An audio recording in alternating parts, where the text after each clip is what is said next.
All right. Okay, ladies and gentlemen, good evening. Good evening to everyone. Thank you very much for joining our discussion today. My name is Deji Yesufu. I'm reaching you from Ibadan, the city of Ibadan. The pastor of Providence Reformed Baptist Church, a missionary pastor to the city, as we try to plant a Christian church here. You're welcome to uh, what's the name of our program now? Reform Nigeria Television, where we share themes on Christian gospel and the person of Christ generally. And today we have a guest on in the studio. The name of our guest is Ayoade Adeyanju. Ayo is a very good friend of mine. He's a childhood friend. Okay, and during the week, he sent me an article and said this is the first article he's publishing, and he sent it to me, and I said, Ayo, you have to be on my program to come and talk about this article, and he very graciously accepted. I should actually commend him for that because many times I reach out to people, I say, come and talk about something, and they say they can't. Why? They don't. They want to be anonymous. If you want to be anonymous, why did you make the statement public? But Ayo is different. So thank you very much, Ayo, for coming. If you want to say hello to our guests, I mean to our people. It's a pleasure being here, David. Anytime. It's always a pleasure. It's been a pleasure watching all the things you do. And my prayers God will continue to bless you and the good work you're doing. And obviously, yeah, my childhood friend, if you say I should come on your show, I don't have any choice. I have to come on your show. Yeah, Definitely. yeah. Thank you very much. Okay, so we're going to do this properly. I'm going to share. Okay, not share. I'm going to just read Ayo's profile. I'm going to talk to our guest about Ayo. Can the guest still see me? Because I'm open to Microsoft Word right now. I think they can. Yes. Okay. So I'm just going to read Ayo's profile. Ayoade was born in Zaria, Kaduna State, to the late Professor J.B. Adeyanju and Professor Mrs. F.B. Adeyanju. Professor Adeyanju, that's Ayo's dad, was one of the pioneer of veterinary medicine doctors in Nigeria. He also worked in Zimbabwe. Professor Adeyanju, that's Ayo's mom, is I think even pioneer PhD, that physical health and education Yeah. person in Zaria, and he's the son of two professors. Ayo counts himself lucky to have three siblings. His younger sibling, Dr. Yetunde Arigbede, Mr. Shegun Adeyanju, and Mrs. Toyin Ajetumobi. Ayo is happily married to Mrs. Ifelola Adeyanju, and together they have a wonderful daughter called Araoluwa. Ayo attended ABU Staff School for his primary education before moving to BS Gindiri, where he spent only 1 year in his GSS 1. He later transferred to Command Secondary School, Jos, where he completed his secondary school education. Ayoade pursued a degree in electrical engineering at Ahmadu Bello University, Zaria. During his NYSC in Lagos, Nigeria, Ayo earned a diploma in script writing, where he excelled as one of the top students in his set, leading to his first industry job with Mr. Muritala Sule. Ayoade's career began as a production assistant at MS Global, where he worked for over a year before being hired as a producer for mass media partners. During his time there, he produced and directed various shows, including Nigerian International, Henneken Champion Planet, and many others. He later transitioned to writing and research. Over the years, Ayoade has effortlessly donned the hearts of producer, writer, and director, amassing over a decade of professional experience, crafting content for various entertainment platforms. As a seasoned screenwriter, his portfolio boasts credits on both local and international TV shows, including Mnet's Tinsel, Africa's longest running soap opera, and Ebony's Life Ojo's in the House. Ayoade is the creative force behind Africa's Magic Hustle and served as the story editor for the critically acclaimed telenovela Battleground. He also contributed his talents to the award-winning TV series MTV Sugar. In 2023, Ayoade served as a story editor for Africa Magic's Itura, which won an award at the 2024 African Magic Viewers' Choice Awards. His influence extends to the audio realm also, where he has penned and edited captivating stories for the BBC's longest running radio play, titled Story Story, a testament to his skill and recognition in the industry. Ayoade was selected as one of the two Nigerian screenwriters for the inaugural Netflix Realness Institute episodic lab program in 2021. In 2023, Ayoade served as the story editor for a Netflix show currently in development, showcasing his contributions to global storytelling. Continuing this trajectory, in 2024, Ayoade holds the position of script editor for another Netflix show currently in development, while specific titles remain confidential due to NDAs, that's non-disclosures agreement. Ayoade's engagement underscores his valuable role in shaping narrative for a global audience. So this is the Ayoade that is our guest today. Thank you very much, Ayo, for joining up with our discussion. God bless you so much. I was going to say that Thank you. I mean you actually have no choice than to have all this record because you are the son of two professors. What do you have to say about that? Well, I count myself lucky. I think I was privileged to have parents that raised me the right way, and I think in our house it was very, very important for us to be good at what you do. They taught me to apply myself. So basically, I'm really just I'm grateful. Concerning the accolades, I just think I just try. Obviously, there's God's grace there, so I try as much as possible just to do my very best, and God has been faithful. So yeah.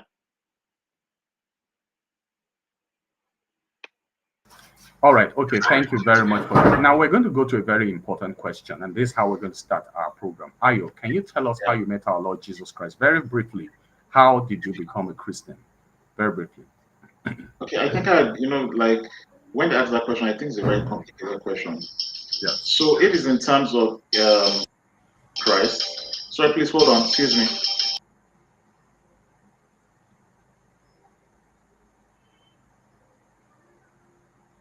I guess that's a phone call or something.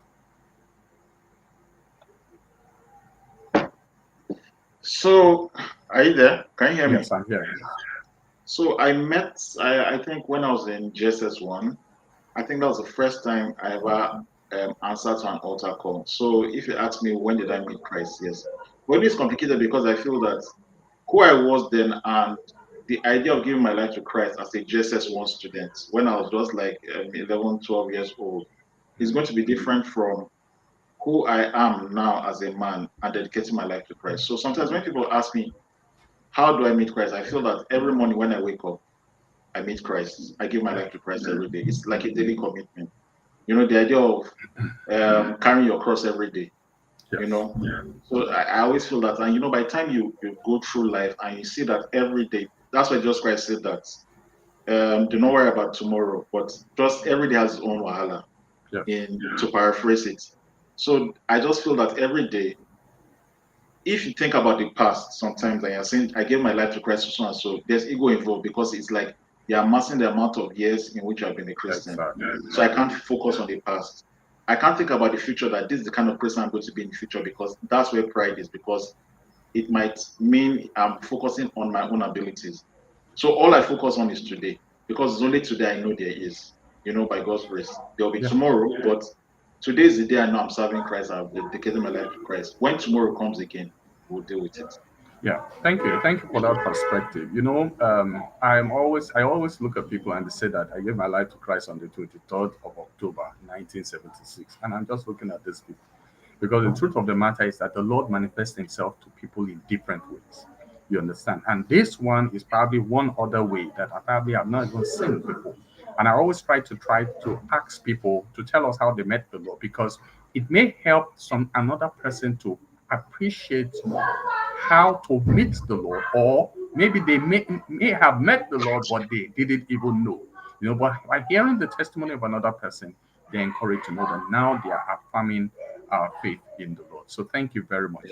Now we are going to be discussing your article that is titled Nigeria Has a Spiritual Problem. Okay, and for us to discuss that article, I want to ask one more, I mean, two more questions. But one of those questions is, when we were growing up in Zaria, we had an experience which was life shaping for me, and I guess also for you too. So we had this, what did they call it? Uncle Osei. He was a Ghanaian man. And in those days, Ghanaians were quite a number of them in Nigeria. A lot of them left eventually, but in Yeah. those days, Uncle Osei came to northern Nigeria, to Zaria, to live. And he basically came as a teacher. And he wasn't working with government or anything, he was working privately. So he used to teach privately, and at the same time, he used to have these lessons. But there was something else he did in Area G then. He created a Bible study where he started to teach us the Bible and all of that. And so a lot of parents allowed their children to go to these Bible studies. And we all used to amass ourselves. And I'm talking about 1990, 1991. We used to go gather ourselves there, we'll go there and all of that. Until something happened. Uncle Oseyi, who had a Pentecostal background, decided to baptize all of us in the Holy Spirit. And some of us spoke in tongues and so on. And I remember that you guys got back home and you told your dad, and your dad said, "Oh yeah, Otita, that's the end." Now, I mean, the man felt so betrayed. Eventually, that incident led to his closing down the Bible study, and then eventually he's leaving Nigeria, because I think he even got into a scandal in the neighborhood then, and he left. But that was my first experience with Pentecostalism. I became a Christian later on, in the university. And then, it was a Pentecostal phenomenon that I followed, until 2013, when I stopped speaking in tongues. I just became convinced, because throughout the time I was speaking in tongues, I used to follow Paul's injunction in 1 Corinthians 14, or I think 12, where he said, oh yeah, I think it's 14. Say, he that speaks in tongues should ask for interpretation. So when I finished babbling the whole thing, I will now ask God, say, hey, please, what did I say? Oh, I need answers. Honestly, you won't believe it. The answer came. One day I became convinced that everything I'm saying is rubbish. If you want to pray to God, speak English or speak Yoruba. Okay, this thing is blah, blah, blah, blah, is nonsense. So now the question I want to ask you, Ayo, is this.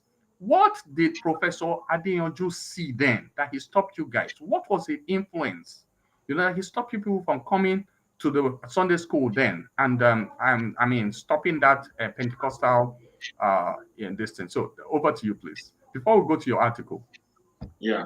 Okay. Yeah. So like with every parent, like the funny aspect is that what my dad went through now, I'm putting myself in his shoes.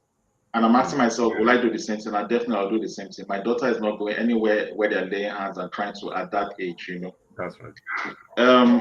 There's a keyword my dad always used to say. Hold on, please. Okay.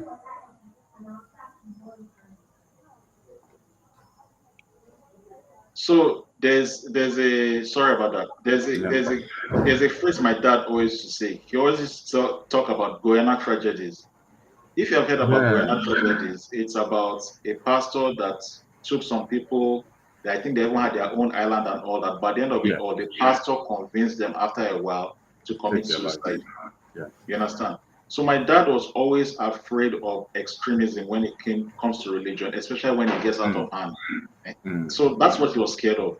So he was like, first of all, we're naive, we don't know anything about the world, and then we went to go and meet this guy that's laying hands on us, So that's what he was scared of, and he was just like, you know what, when you're older, you can make the decisions, but for now, you can't be going there anymore because you're scared. Yeah. That's right.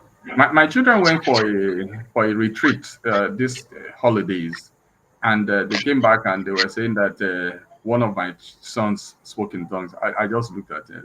You'll get over it. It's a passing phase. I didn't even bother them because they know my position on tongues. I didn't even bother. And then, of course, I'm not going to send them to the retreat again. I'm father. When you people grow up, you make your decisions. So that's it. I want to thank God for Professor Adeyanju. An excellent man. And, Professor, let me even say it in public. Professor Adeyanju influenced my marriage. Let me say it now so that it will be on record. Here was I in Ibadan. I want to get married to a beautiful I married a daughter of a professor, Professor Olufemi, Professor Olufemi was former dean of students at the University of Ibadan. And then Professor Olufemi turns out to be a veterinary medicine person too. So when I went to him and I said, I want to marry your daughter. Number one, my mom is dead. She died in 2006. This is 2009. Okay. 2009. Yeah, 2009. My father, who could step in, was not in Nigeria. He was living abroad. So my father-in-law was like, how will I carry my daughter and give you there's no parents? Well, you know what my father-in-law did? My father-in-law called your dad. Is your dad your father-in-law? So thank God, God bless Professor Olufemi. What's his name? Yeah, Professor Olufemi is late now, and even your dad. But he called your dad and said, please tell me about this family. And for some reason, your dad just said that they are a good family. Yeah, their father, he has this history with women, but they're a good family. Children were well brought up. They went to good schools. And honestly, Ayo, that is how my father-in-law released his daughter. So I didn't plan to say this on air, but I want to say thank you very much to Professor Adeyanju for approving. In those days, before you give out your daughter, you go and find out from you go and do investigation. Exactly. Definitely. That was the only thing he had. He was a veterinary medicine person. He knew Professor Adeyanju. And I mentioned it. I said, Professor Adeyanju was our neighbor in Zaria. And he got in touch with Professor Adeyanju. He didn't tell me. And I said, it's a good person. Yeah, it's not a problem. And we thank God for that. Okay, last question before I read your article. I think I have a final question here. Yes. What is the situation with Calvary Baptist Church right now in Zaria? Before I even ask you answer, I'm going to ask you to answer that question. When I finished school in 2002, I went for service. Then went to Lagos to look for job. Didn't find job. Came back to Zaria. Then we're not living in Reju. We're living in Hanwa. And then I was by myself. Somebody brought this set of tapes, 3 tapes, that was preached by Brother Billy Akoni. He preached it at Calvary Baptist Church. What's his name? Zaria, Samaru Zaria. And the title of the sermon were a series, but he took his text from Numbers 16:9, where Moses was telling the children of Aaron, he said, you people are a special people, that God has chosen you out of Israel to serve him and to minister to the people, and he did 3 days on one verse. Basically was saying that if you are called by God, you're called to serve people. You should sanctify yourself first and then serve the people. That sermon, along with a couple of other things, were what led me to the conviction that I was called to Christian ministry. I'm serious. So the question to you now, Ayo, is this. What is the situation with Calvary Baptist Church in Samaru Zaria? That's your local church. Funny enough, like we were discussing earlier, I went there last year, December. Yes. And that's after a long, because I've not been to Zion a long while, but because of the pressures of the job, I just wanted time to decompress. So I went there. And funny enough, it has changed, but it hasn't changed. You know the way Zaria is. You can go there 5 years, it's still the same old people. Some people have left. We have a new pastor, he's vibrant. Concerning like the trend, like I said, the church program is almost still the same, but it's a different pastor. Obviously, everybody has moved. Like our mates are no longer there. It's our younger ones that are there now. But it's just gave me like I still went there and I felt at home, So concerning the trends of Pentecostalism, it's just Calvary Baptist Church. I don't think they are doing the extremes of what we obtain when we come to Lagos and all that. It's just basically Calvary Baptist Church. It's nice, it's warm. Yeah, and there's this thing about Zaria, because we are living in the midst of Muslims and that threat of persecution. I think the church was burnt in 87, 88. Was it burnt? Was it one of the churches? Yeah. Yes. Because we've experienced that. The religion, the Christian religion you practice up north, it's not the Christian religion people are practicing down south. You take your God seriously because honestly, one fanatic can just come kill you and that's it. If you are not ready to meet the Lord, you know. So I sense that about it, you know. So I'm happy to hear that. Okay, so Ayo, we're going to read your article now. I'm going to Yeah. bring it up. And fortunately, I brought up this thing over, so it's coming up now. Just give me 1 minute. All right, so I think the audience can see it.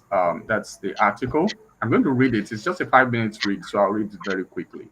Nigeria has a spiritual problem, and then he goes on to say, I agree. Now, he starts with a disclaimer. I might not even know what I'm talking about here, but out of sheer curiosity and a penchant for following trends, I find myself asking questions. All right, let's get real. Recently, a popular pastor declared that Nigeria's issue boils down to spiritual problems. According to him, the only way out is more prayers. And honestly, I'm on board with the whole Nigeria's got spiritual problem idea. I mean, if we take it from their teachings, whatever manifests itself in the physical started in the spiritual. So I ask myself, what exactly is a spiritual problem? To answer this, I'll turn to the Bible for some context on what a spiritual problem means for a nation. In the book of Kings, Israel's fortunes took a nosedive whenever the king decided to ditch God for Baal or some other wannabe deities. For example, King Ahab and Jezebel. Ahab's marriage to Jezebel, a fervent worshiper of Baal, led to widespread idolatry in Israel. The result? A devastating drought that caused severe hunger throughout the land. Now, picture our own leaders today, whining and dining in luxury spots, chasing pleasure while the rest of us struggle just to get by.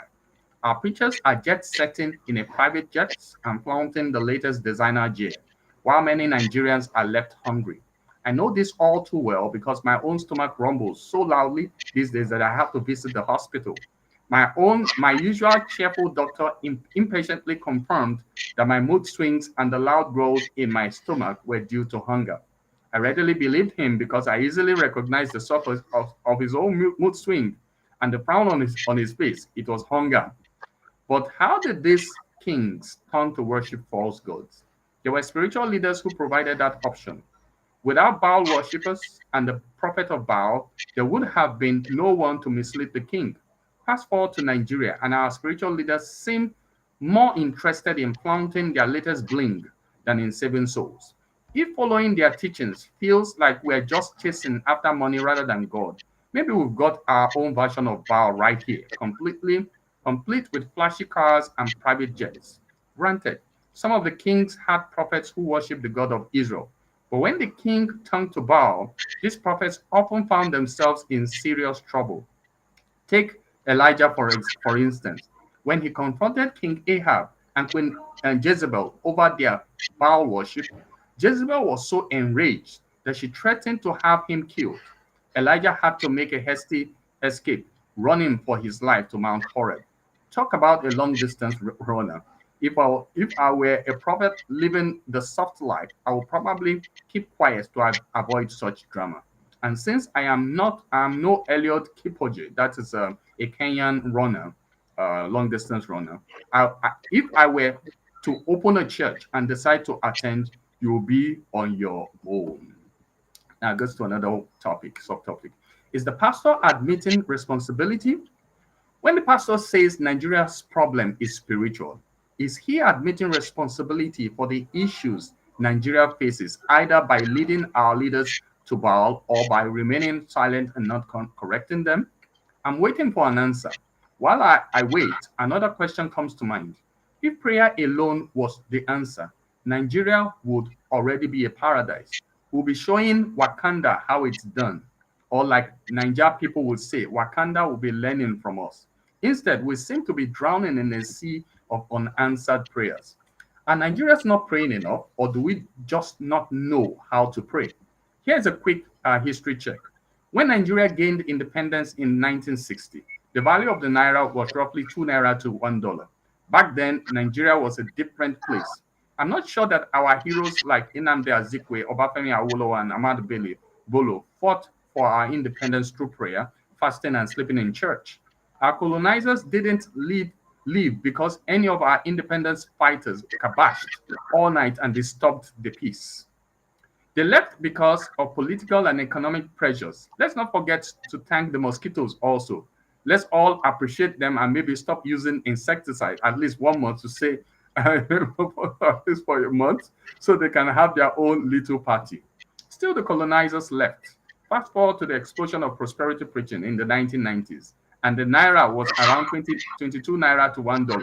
Fast forward again to the recent wave of insecurity, Boko Haram, Fulani herdsmen, kidnapping, and what's the naira worth now? About 1,500 naira to $1. We've prayed all through all this, yet the situation keeps deteriorating. Here's the deal. If prayer really worked, shouldn't we have seen some improvement by now? If we take the Bible literally, one prophet prayed and fire came down from heaven. Fire, oh, the prayer and the prophet ordered a heavenly drone attack. Jesus prayed and healed the sick. Even some kings prayed to God for forgiveness, and God had mercy on them, delivering their nations from the enemy. So, are we praying for the wrong stuff, or do we simply not know how to pray? It's a question worth asking, because if we did know how to pray and prayer really worked, we would have solutions by now. And if it's about Nigerians praying hard, trust me, we are definitely on it. I know this firsthand because the church on my street doesn't let me sleep. Night vigil after night vigil, screaming to the heavens, singing at the top of their voices, kabashing and worshiping like there's no tomorrow. I doubt there's any Nigerian who hasn't been subjected to these relentless prayers. If praying harder was all it took, we should be living in a miracle land by now. The fictional country of Wakanda in the Marvel universe will be taking cues from us. Einstein said it best. Doing the same thing over and over again and expecting a different result is insanity. Maybe it's not that we are not praying enough, but that we don't really know how to pray, or we are asking for the wrong things. If Nigerian Christianity were like a Fortune 500 company, we'll be pulling up the numbers, drawing charts, and analyzing why the prayer product isn't bringing in results. So, where are the results in our nation? So, what's the way forward? So, what's next? It might be time to take a look at what we are really worshiping. Are we following spiritual leaders who genuinely guide us towards a higher purpose, or are they just leading us to chase after wealth and status? Like those ancient kings misled by false prophets, maybe we are in trouble not because we are not praying enough, but because we're being led in the wrong direction. If Nigeria truly has a spiritual problem, isn't it time we stop using prayer as an excuse to avoid taking real actions? Do we need spiritual leaders who prioritize righteousness over riches and followers who demand more than just sermons about getting rich? Do we need leaders like Elijah who will break long distance war records to escape the wrath of those in power when he points out their errors, or spiritual leaders who can call upon heavenly drones to strike to obliterate false prophet?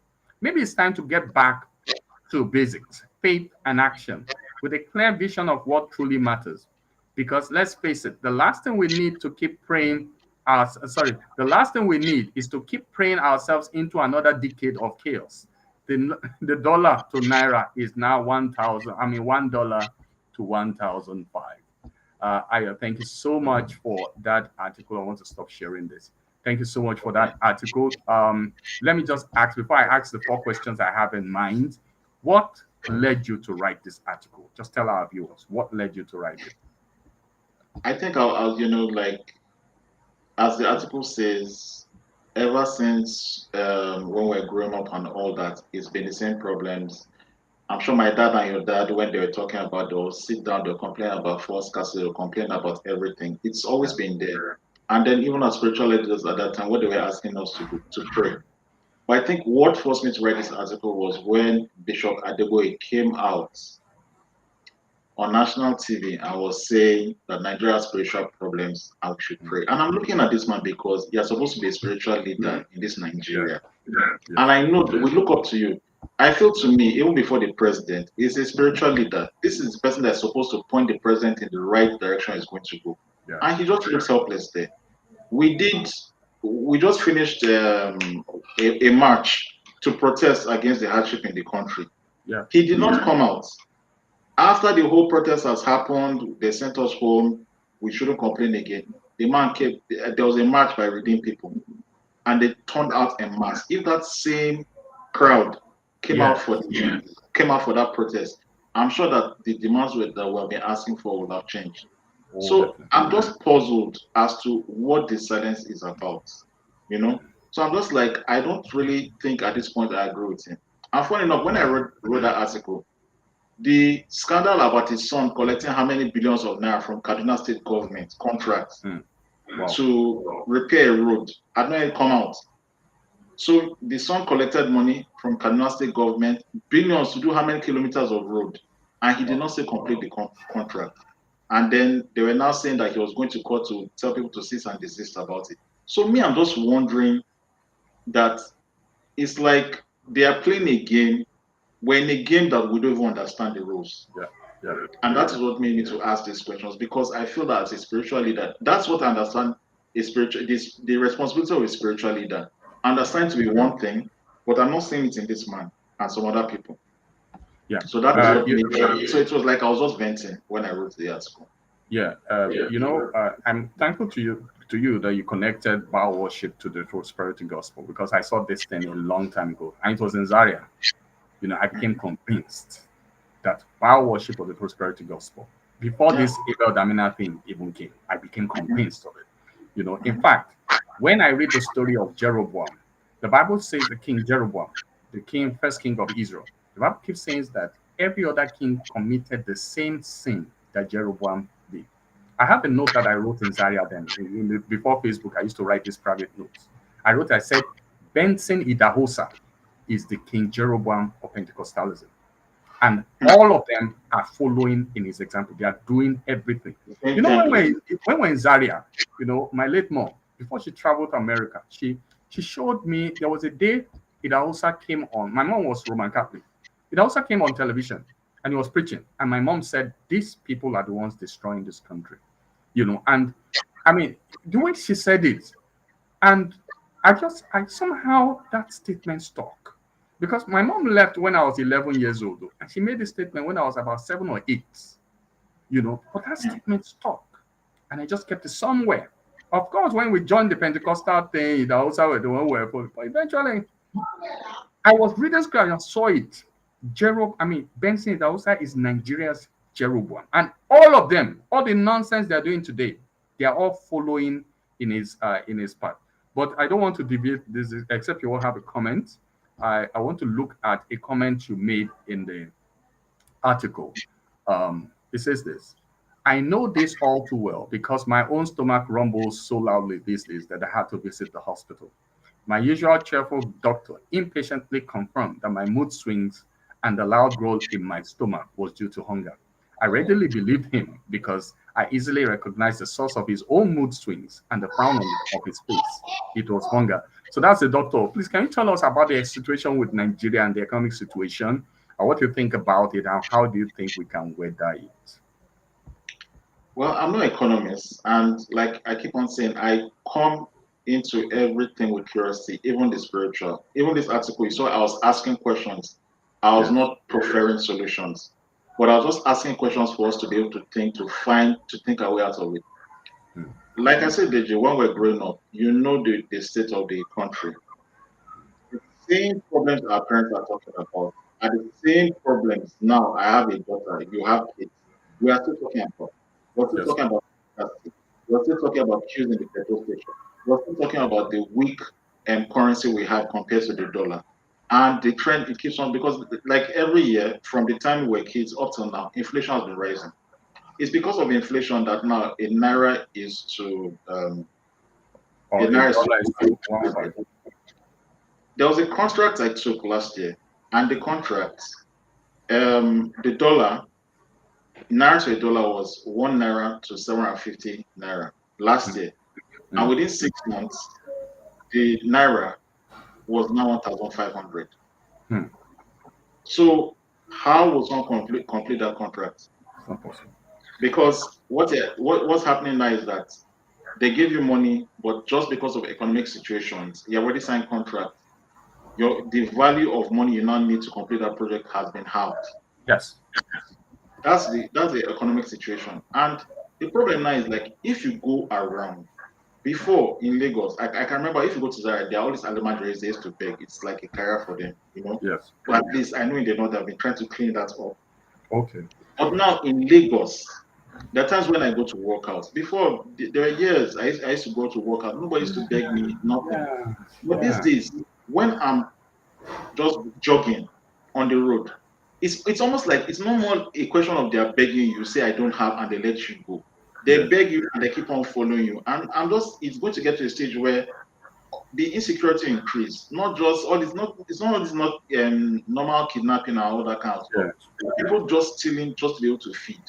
There are a lot Yes. of hungry people out there, and that's what Yes. made me write the article. When you're hungry, when you've gone through hunger, Yeah. when you see hunger in someone's eyes, you recognize it. You So recognize it, yeah. yeah, you Somebody, recognize. So yeah. right, sorry. So these days, like when I see people, people I come across, some people don't talk. Some people are, they have that. They don't want to bother you with their problems. Yes. You Yes. see, a lot of people are living lives of quite desperation because of this economic trend that we're going through, Yeah. and it's It's, terrible. it's yeah, it's crazy. Somebody said on Ireland, somebody said that the hunger that he's seeing in Nigeria is so bad. People go into ShopRite, they take hold of the bread on the shelf, they bite into it, and they put it back. Yeah, And then they go to the Coke section, they open it, they take a swig, they cover it, and they leave. He said terrible. he has never seen what is happening. And this thing that you talked about, this begging thing. You see somebody well dressed, everything looking okay, just needs transport money. He just needs to feed. You know, it's so bad. I'm just praying the Lord will show mercy to us. And I don't have any plans to leave this country, but I just pray God will do something. Because I mean, our leaders are King Haba here. Spiritual pastors they are what they call it now. They are false prophets. It's just like the olden days Israel. You are going to say something, sorry. Yeah, you don't plan to leave Nigeria. Before I was of that mindset, but right now I've been humbled. If I have opportunity to leave, I will leave because it's not just if you look at it, it's almost like right now the way things are going because of there are no structures in place for people to even be celebrated. There's no meritocracy again. Mm, You understand? There's a lot of nepotism. You yes. understand? So it doesn't matter if you're good at what you do or not. You know, Yeah. I just look around. There are a lot of people that are very qualified for jobs and all that, and they don't get the jobs. But They don't get it. just Yeah. because someone has connections somewhere, he knows one politician, he's getting jobs. It's Mm, crazy. And that is why look at our doctors are leaving. So it has come to a point now where you go to hospitals, you don't see any doctors. So no matter the amount of money you have, God forbid, you need emergency medical attention. There are no mm, doctors because where have they gone to? They have gone to Dubai. They have gone to London. A friend of wow. mine just recently relocated to the UK. And he said when he went to the hospital, almost all the doctors and nurses he was seeing were Nigerians. So we Mm, train these people here. They become good at what they do. Our IT yeah. specialists, they are by the day, by their droves, they're shipping out.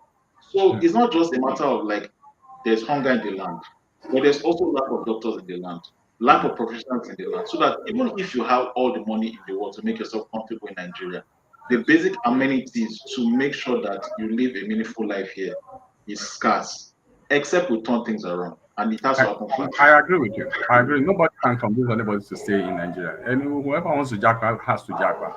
But speaking about hunger, this program is brought to you by our very able sponsors. People pay for the lighting, they pay for the generator we're using. There's a gentleman that owns Lakim um, Investment. He's the one helping us, and he has this advert that I want to play out. It's going to be just 57 seconds. I want to ask for our viewers to just hang on there and would please patronize him. It's a shopless facility in Lagos, Ikorodu, Lagos. If you're in Ikorodu, Lagos, you need a day or 2 or 3 days or even a month. Please patronize Lakim Investment.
Okay, so please by all means patronize like Pim Investment It and looks like a put really some. nice setup. Really nice setup. Yes, yes. I stayed at the place in May for when I went to Lagos for a wedding, and Oh, it was a real holiday. I had 4 days there. I enjoyed myself thoroughly.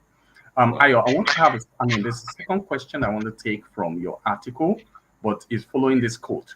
Fast forward to Nigeria, and our spiritual leaders seem more interested in flaunting their latest bling than in saving souls. If following their teaching feels like we are just chasing after money rather than God, maybe we have got our own version of Baal right here, complete with flashy cars and private jets. So we have talked about this, we have touched on it, especially when we mentioned Oyedepo and Benson Idahosa. But my question now is, what do you think about this Abel Damina controversy? That is right at everybody seems to be talking. If Punch publishes a story, that is what is trending, you know. So they've spoken about Abel Damina. What do you think about him? What exactly? Because he spoke about a lot of things. Just ask me a question in specific Okay, about what yes, he you said. know, with regards to his criticism of the prosperity gospel, he's calling out pastors, in my own denomination, the Reformed Baptists, we are kind of critical with him because we feel that he's getting some of his doctrines wrong, you know. But I keep telling my people, please be patient. But I just generally, what do you think about his? You know, he's from Kaduna State, he's from Southern Yeah, I Zaria. know. He says from just he's You know, that. no, from Southern Zaria, Saminaka Okay, South. I mean, in Kaduna State, but he went to okay, okay, Benin okay, to do ministry. You know, so just okay. if you have any idea, if not, we could just go to the next. Concerning him, I mean, honestly, there are a lot of things he said that I agreed with, but there are some things he also said that I didn't agree with. Mm, But concerning this prosperity thing and his take on the prosperity thing, most of what he said I agree with. Most of it I agree with it. yeah. When you're talking about Baal, I've forgotten which because me I have not read the Bible in depthly. In the book of Kings, there was a king that the idol he made was a calf of gold. You understand? What does that mean? When you exalt a calf of gold, that's you exalt wealth above all else. Yeah, So yeah, it seems now that when you go to church, I know that in psychology or even in sociology, there's a hierarchical system whereby when you even enter a social gathering, everybody measures themselves and know what place they yeah. are in society.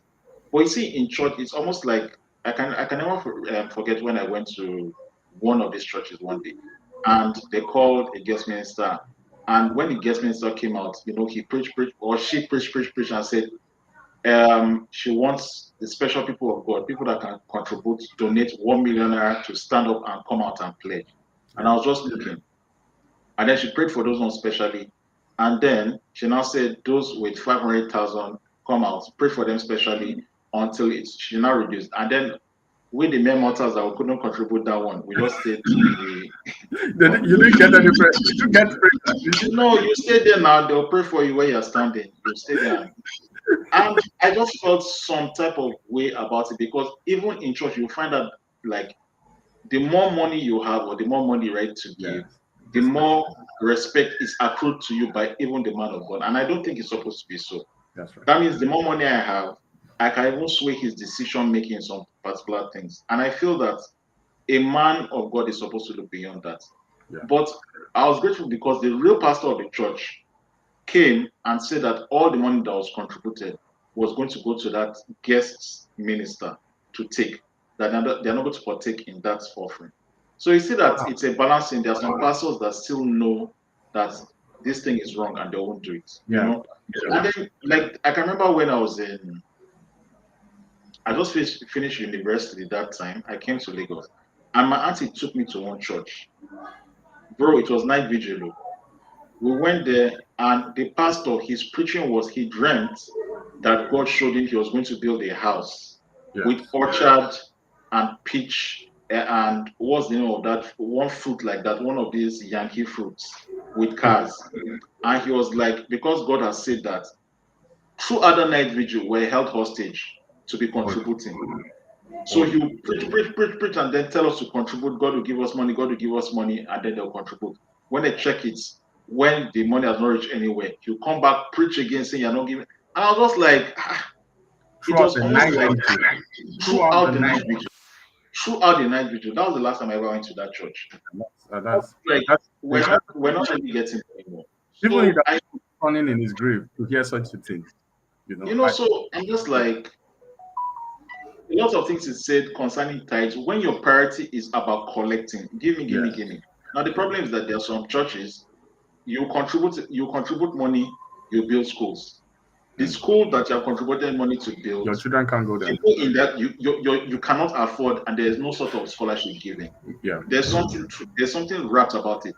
yeah. I mean, a church in the Bible during when the Christians used to gather money together, it was so that everybody will be catered to, everybody will be taken In care of. fact, the priority was poor people first. Yeah, Poor people first. Then yeah. the taking care of ministers and probably infrastructure later. But poor people first. They always catered to the needy first. You know. Everybody was taken care of. But the idea now is you go to church, they'll tell you to contribute money. After you contribute money, when you have problem there, they'll tell you to go and pray to God. Mm. I don't understand the logic there. I will have just generally stayed at home with my money. And when the problem comes, I'll use the money to solve the problem and I'll pray to God and God will answer me. You Yeah. know? And you find out that when Jesus Christ was living, he was telling Paul, he said that if you love me, how did he say it? Or Mm. what I can just say is that the number one rule is love your God with all your heart, with all your mind, with all your soul. And then Yeah. the second one is love your neighbor as yourself. That's yourself. That's right. Like just There do was nothing whatever you about want. tithe or anything there. You Yeah. know, if you can love your brother, I'd rather when I get my money, whatever percentage I want to give, if I know you're in need, there are widows, there are people in need, I give those people.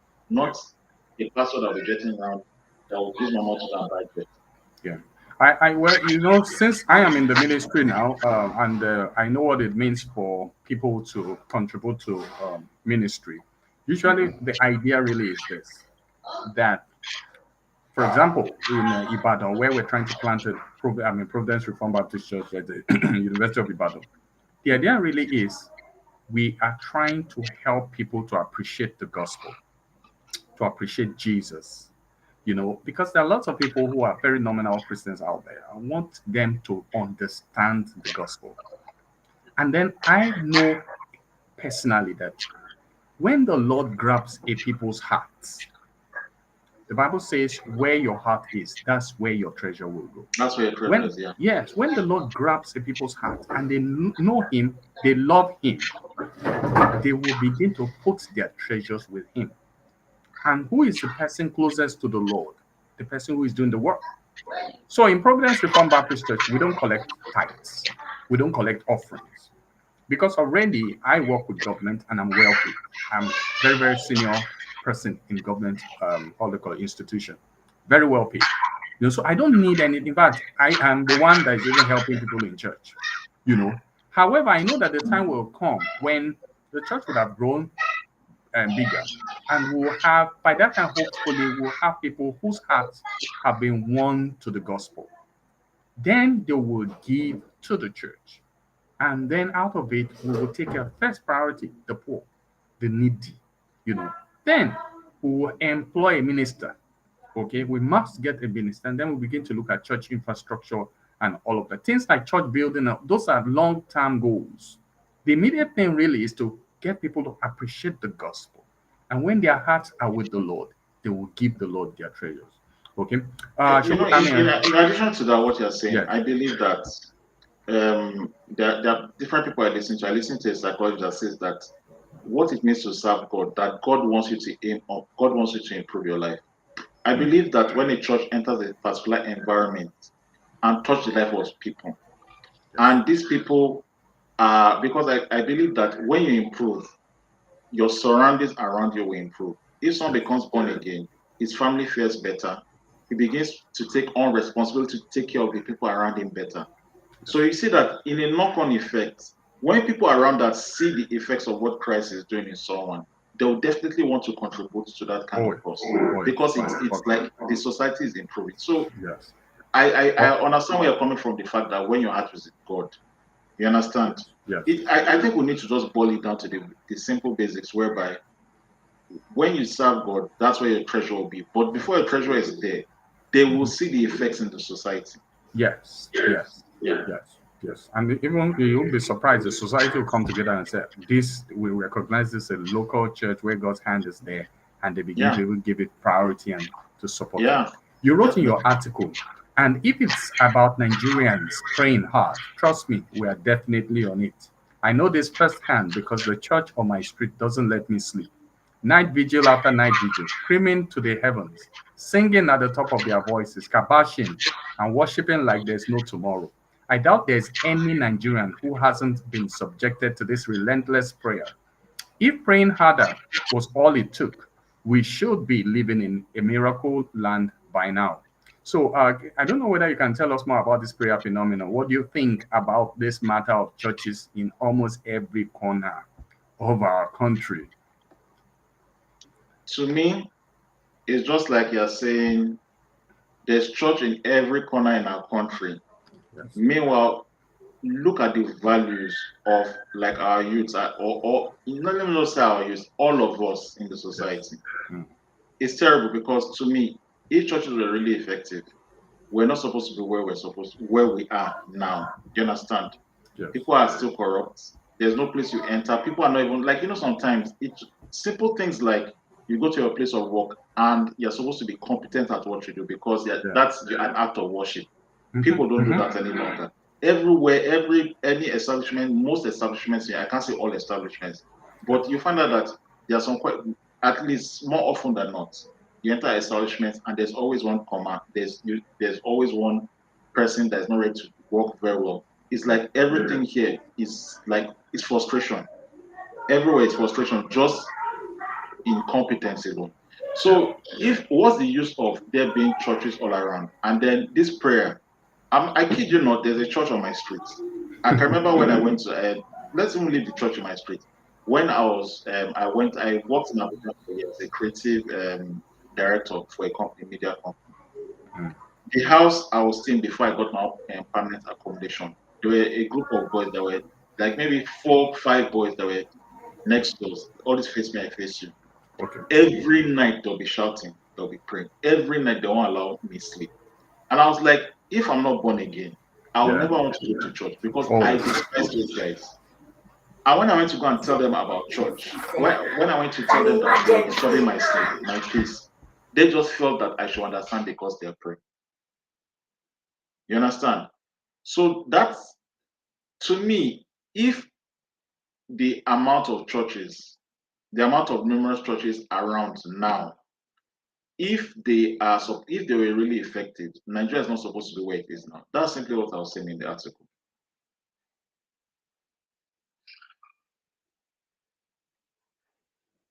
Hello.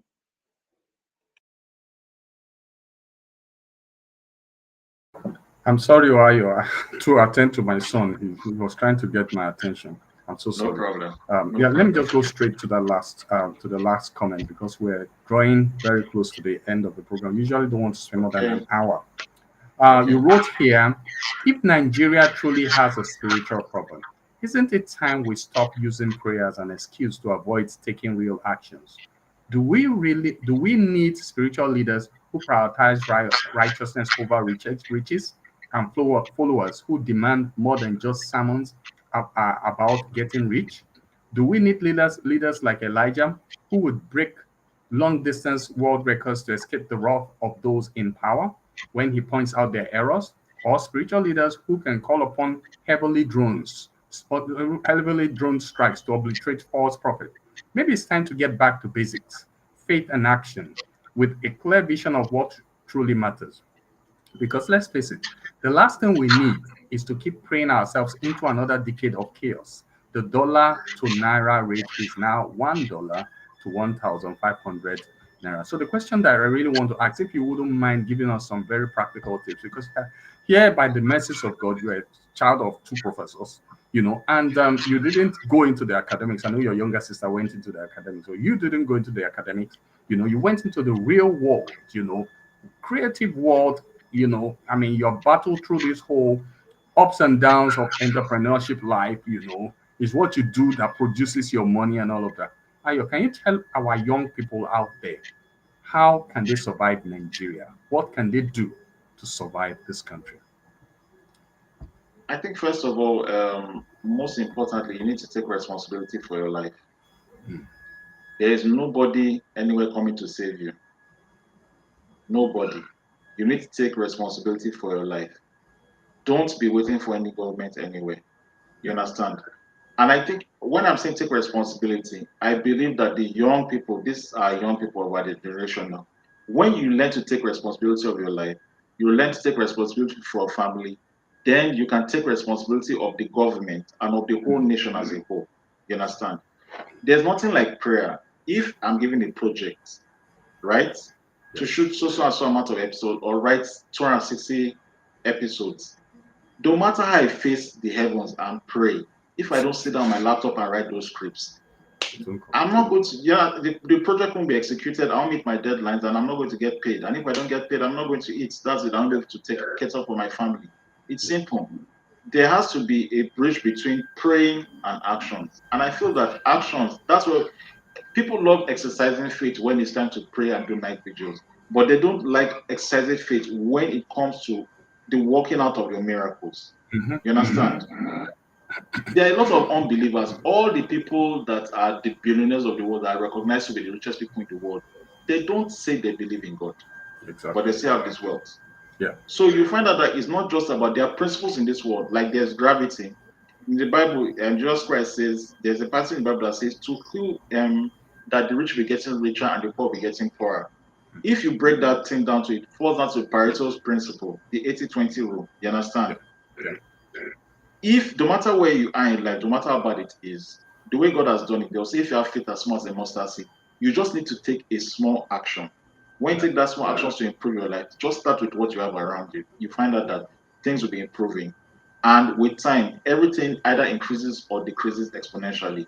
Mm. If you're improving your life, over a while, it's going to increase exponentially, and you'll be very surprised where you reach. And if you are top, very careful because by the time things are going well for you and you start to do things in the negation, in the wrong way, you're just going to be like those kings in the Bible. You find out that drought, you suffer drought, and then your enemies will come out overtake you. And you Mm. find out that your life, sin will just I've learned this the hard way that sin can accumulate and then you find yourself in a hole that Mm. without the mercies of God, you might not be able to come out of. It'll come But out. no matter how bad things are, just start and do whatever is in front of you, and you find out that with what you have put, that's where faith matters. You know, a lot of people feel that when you want to walk yourself out of a situation, especially in our country, Yes.